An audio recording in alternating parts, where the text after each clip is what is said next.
How to turn on two-factor authentication on Facebook. So hello viewers and welcome back to our YouTube channel, and in today's video I will be teaching you guys how to enable two-factor authentication in Facebook. So without delaying any further, let's get started. So first of all, open your Facebook application as you can see in my screen. Then here on the top right corner you can see a profile icon or three horizontal bars. Simply click onto it.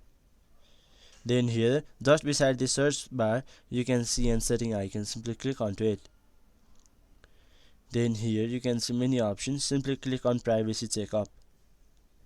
After that, here simply click on how to keep your account secure. Then here simply click on review.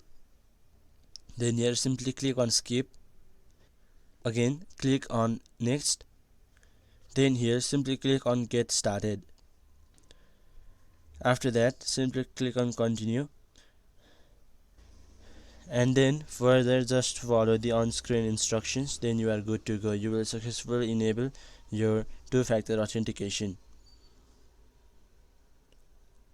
So hope this video was helpful for you. Until the next video, bye bye and take care.